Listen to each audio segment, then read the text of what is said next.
শুভলক্ষ্মী, মনে আছে একদিন ঠাকুরের সামনেই আমরা একে অপরকে চ্যালেঞ্জ করেছিলাম?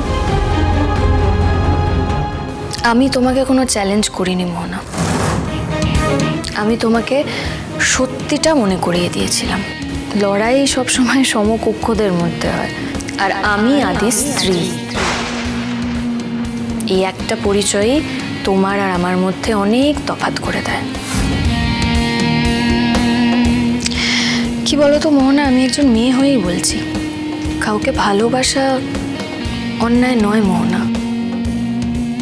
এটা এমন একটা অনুভূতি যেটা সত্যি আমাদের হাতে থাকে না, কিন্তু কারোর পরিবার ভাঙতে চাওয়া সেটা কিন্তু সাংঘাতিক অন্যায়, এটা মানবে তো? তোমার বড্ড অহংকার, তাই না শুভলক্ষ্মী? একজন মেয়ে হিসেবে আমিও তোমাকে একটা ছোট্ট সাজেশন দিচ্ছি, এত অহংকার না ভালো না। যেদিন তোমার এই দর্প চূর্ণ হয়ে যাবে, বড্ড আঘাত পাবে। আমার ভদ্রতাকে আমার দুর্বলতা ভেবো না মোহনা। আমি কিন্তু অনেক কিছু চুপচাপ সহ্য করে গেছি, শুধুমাত্র তুমি আদির প্রাণ বাঁচিয়েছিলে বলে মুখ বুজে সবটা মেনে নিয়েছি, কিচ্ছু বলিনি। কিন্তু তোমার ভেতরটা যে কতটা অন্ধকার মোহনা, সেটা আর কেউ না জানুক, আমি কিন্তু জানি। তাই কোনো রকম বাড়াবাড়ি করার আগে মনে করিয়ে দিচ্ছি তোমাকে মোহনা, আমি কিন্তু যে অন্যায় করে তাকে ছেড়ে দিই না। চিনিয়ার কথাটা আশা করি মনে আছে তোমার। আমিও তোমাকে এটাই বলছি শুভলক্ষ্মী, ছেড়ে দিও না। যে অন্যায় করে তাকে ক্ষমা করো না।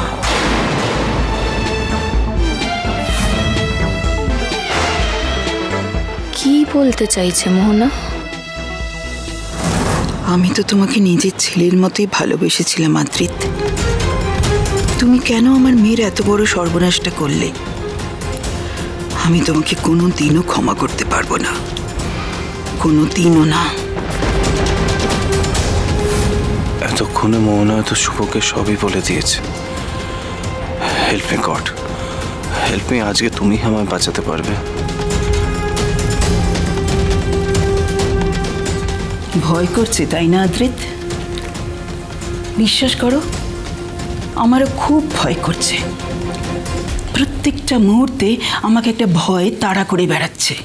আমি তো নিজের চোখের সামনে দেখতে পাচ্ছি আমার মেয়ের ভবিষ্যৎটা নষ্ট হয়ে যাচ্ছে। তুমি তোমার সংসার ভাঙার ভয় পাচ্ছ, আর আমি আমার সন্তানের সর্বনাশের ভয় পাচ্ছি। আজ আমি ঠাকুরকে বলি, কেন সে রাতে মোহনা তোমাকে বাড়িতে কেন নিয়ে এলো, আর আমরাই বা কেন তোমাকে পরিবারের মতো করে রাখলাম? আর যদি না রাখতাম তাহলে তো আমাকে আজকে এই দিনটা দেখতে হতো না। গৃহপ্রবেশ সোম থেকে রবি প্রতিদিন রাত 8:30টায় স্টার জলসায় ও জিও হটস্টারে।